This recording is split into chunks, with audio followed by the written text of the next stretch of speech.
The house was exactly like I remembered it, the way I'd been dreaming about it.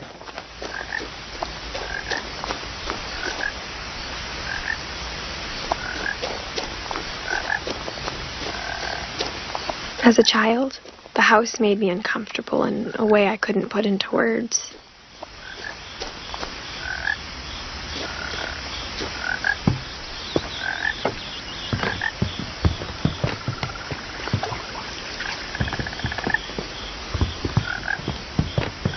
Now, as a 17-year-old, I knew exactly what those words were. I was afraid of the house.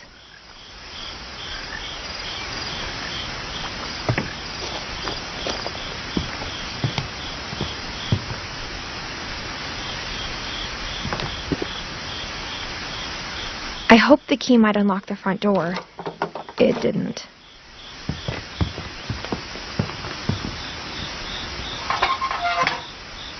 Looking in, I felt like the house itself had been waiting for me.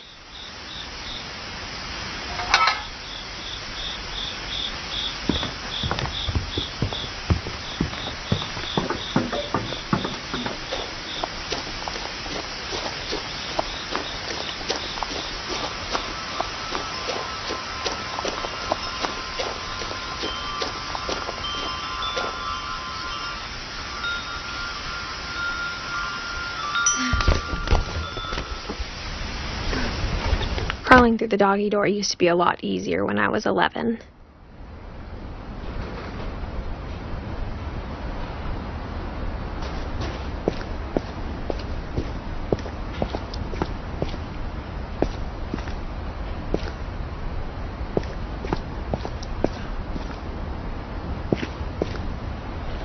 The power had been turned off the night we left. For the first time in years, I felt like I was home.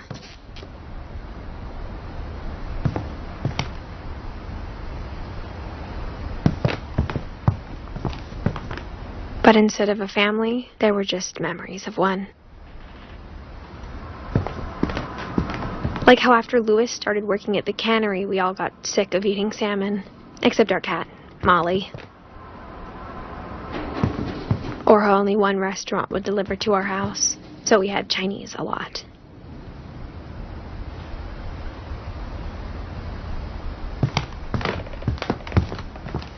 Nothing in the house looked abnormal. There was just too much of it, like a smile with too many teeth.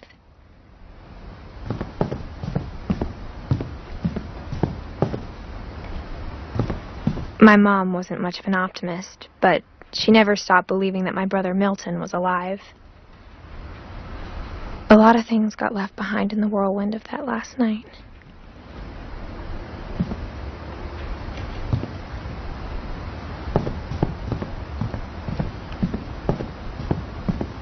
Mom always told me to stay out of the basement, so I wasn't too surprised when the key didn't fit.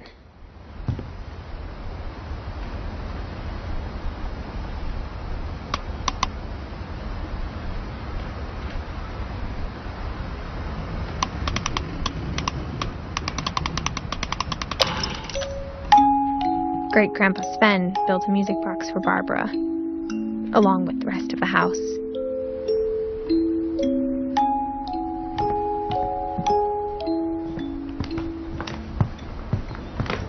The table was still a wreck from the night we left.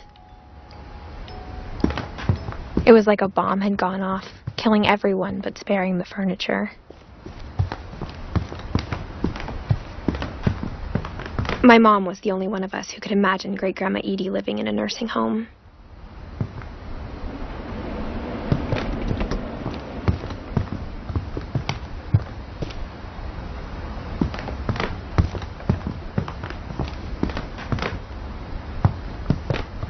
Even the fireplace had a story.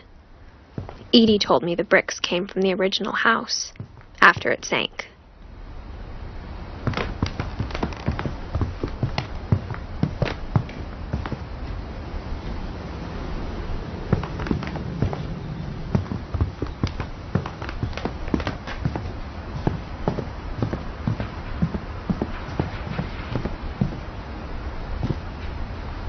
After Milton disappeared, Mom sealed up all the bedrooms. Then Edie retaliated and drilled peepholes.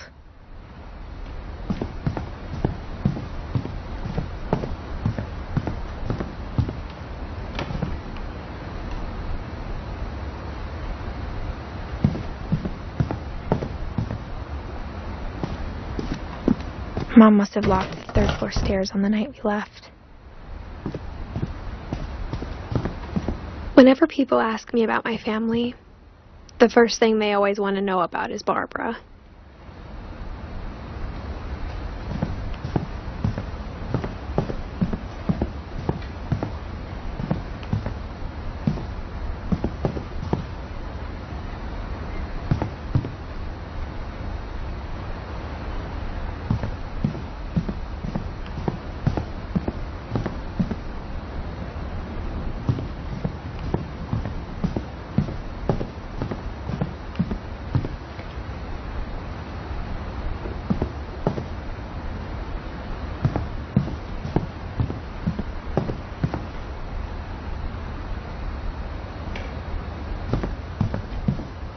I spent a lot of time playing in Great Uncle Walter's room. I think my mom sometimes regretted not sealing it up.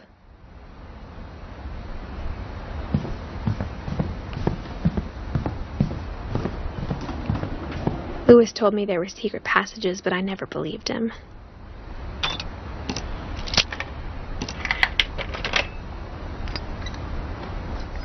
Turns out, my mom was really good at keeping secrets.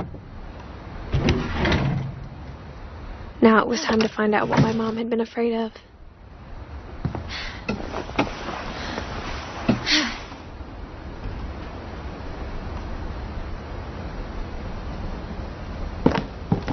Reading this, maybe it sounds like I had a plan. But I had no idea what was behind that door.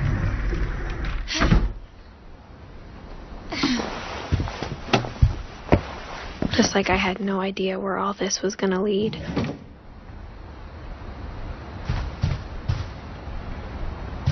I grew up looking at Molly's room through the peephole. Molly's gerbil had a tiny bedroom with its own even tinier gerbil cage.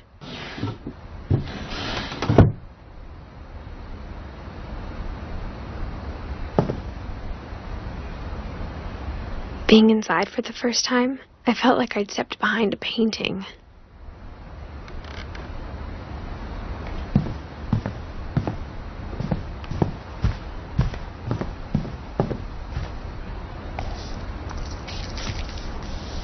December 13th, 1947. Dear Diary, I'll be gone soon, but I wanted to tell somebody about what's gonna happen. It started when Mom sent me to bed without dinner. I woke up and I was starving, so I looked around for something to eat. The gerbil food was dry, but I didn't mind it.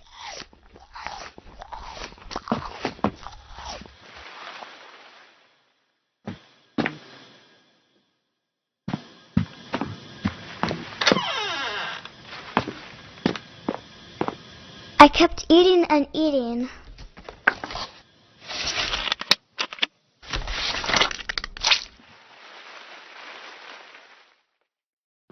I ate a lot of things that night.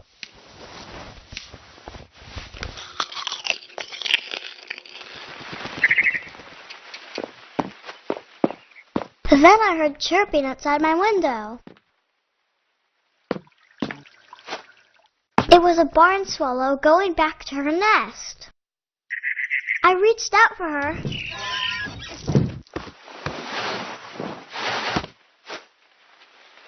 And suddenly, I was a cat.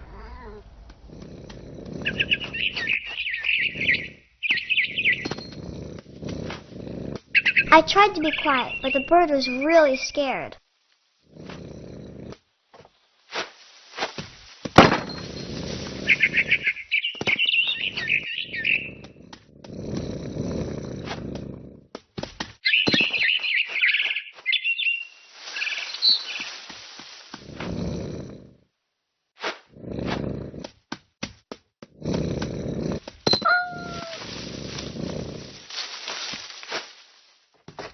Mom and Dad didn't even look at me.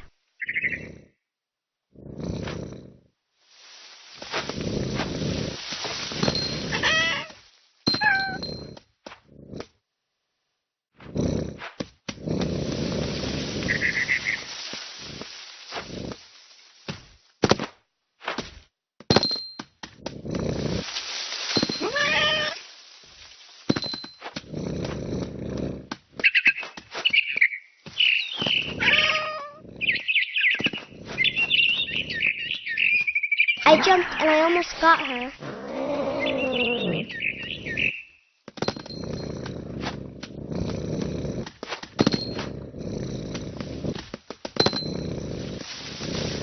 I could tell she was getting really tired.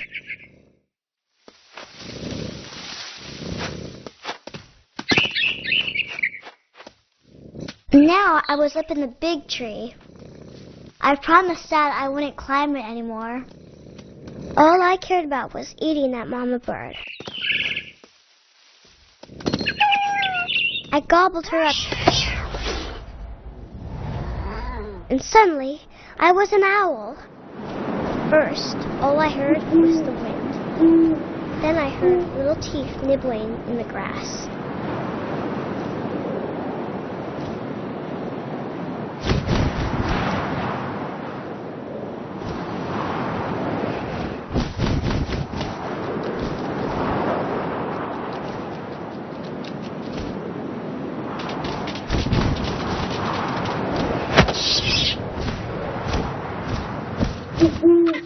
I imagined his face looking up and seeing mine through my talons. I swallowed him up, and I didn't chew one bit. Then I flew off to find something bigger.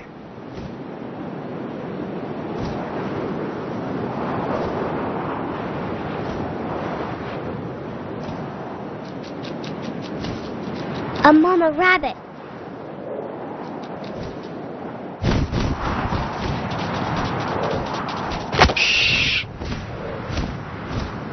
She was almost too big to carry. I started choking, but I couldn't stop eating. And suddenly, I was a shark.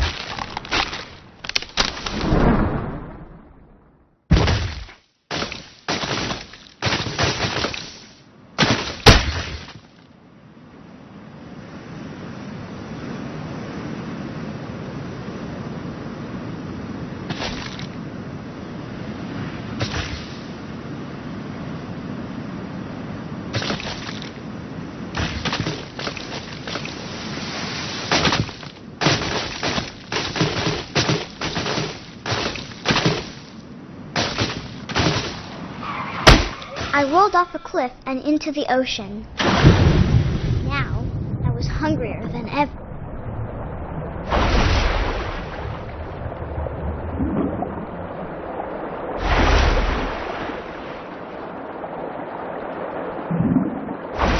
I wanted fat, juicy seals.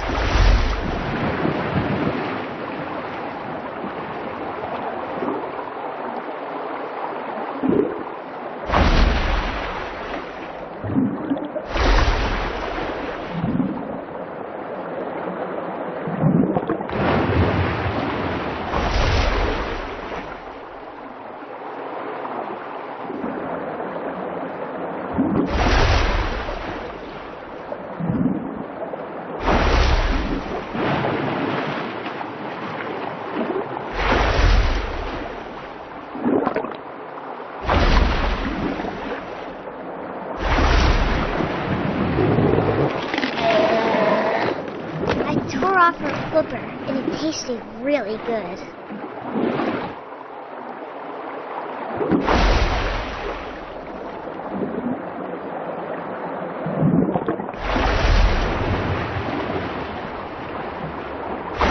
I grabbed on tight. Oh, but I was so hungry, I jumped out of the water. When I opened my eyes, everything had changed.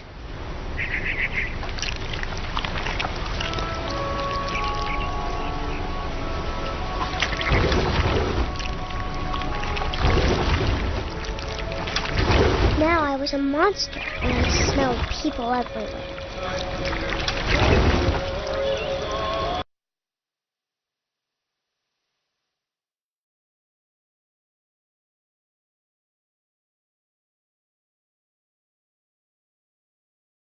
I was big, but I moved real quiet.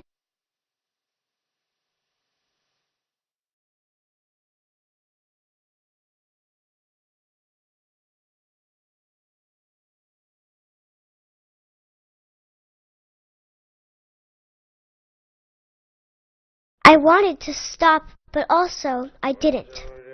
Drunken sailor, what shall we do with a drunken sailor? What shall we do with a drunken sailor early in the morning? His belly with a rusty razor, shave his belly with a rusty razor, shave his belly with a rusty razor early in the morning.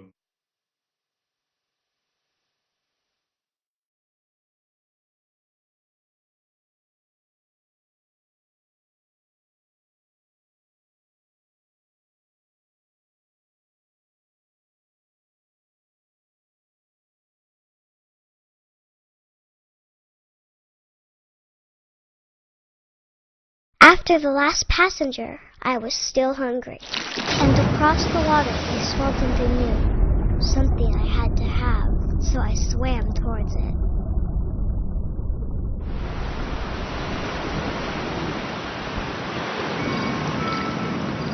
I slithered onto the sand, and the good smell went into an old pipe.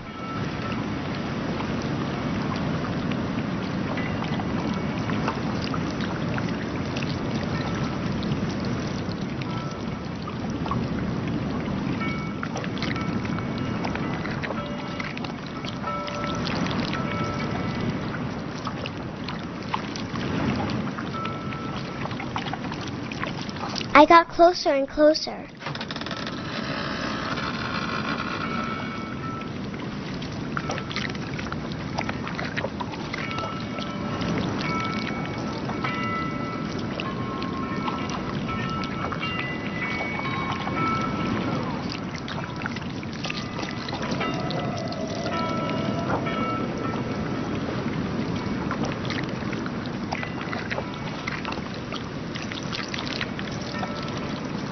All of my stomach started growling.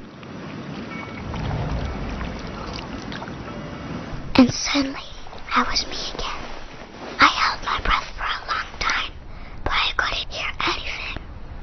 I think it's waiting for me to fall asleep.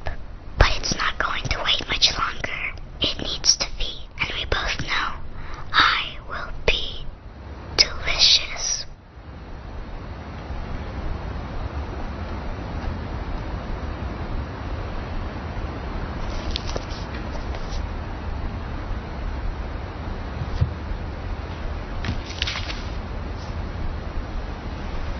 I'm not sure if I believed all of that, but I'm sure Edie would have.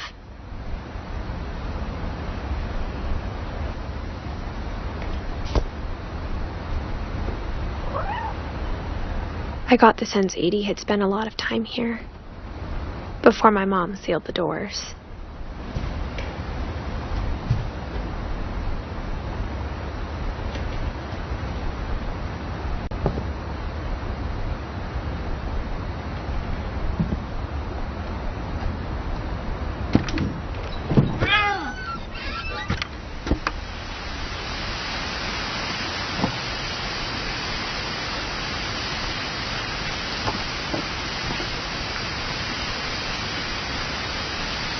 This will be obvious later, but my mom never told me any of these stories.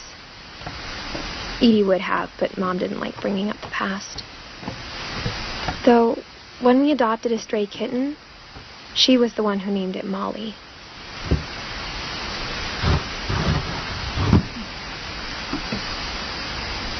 I spent a lot of time in Great-Grandma Edie's room.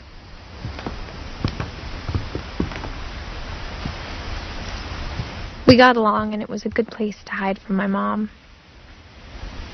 When Edie told people Sven was killed by a dragon, she could also have said he was building a dragon-shaped slide that collapsed.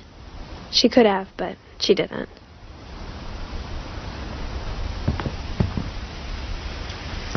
One summer, they evacuated the island, but Edie refused to go. For a few weeks, she was a celebrity. I hadn't thought of myself as Edith Jr. for a long, long time. Edie gave a big interview about a mole man living under the Finch house. My mom was furious.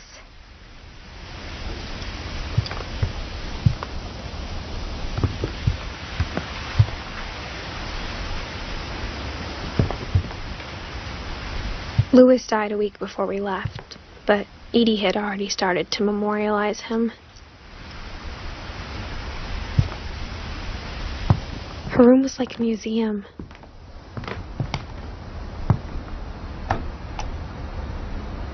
For 500 years, the Finches have been famous throughout Norway for their fortune and misfortune.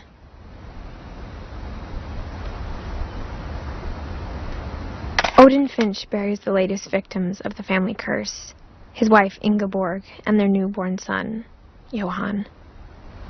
On January 7th, 1937, he set sail with his family and his house, hoping to leave the curse behind. But 40-foot waves off the coast of Washington send the house and Odin to the bottom of the sea.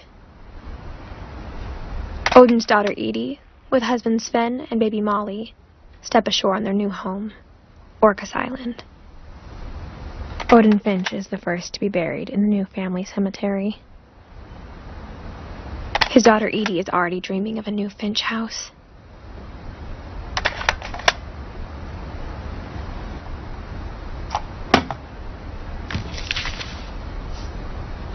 Whatever's wrong with this family, it goes back a long ways.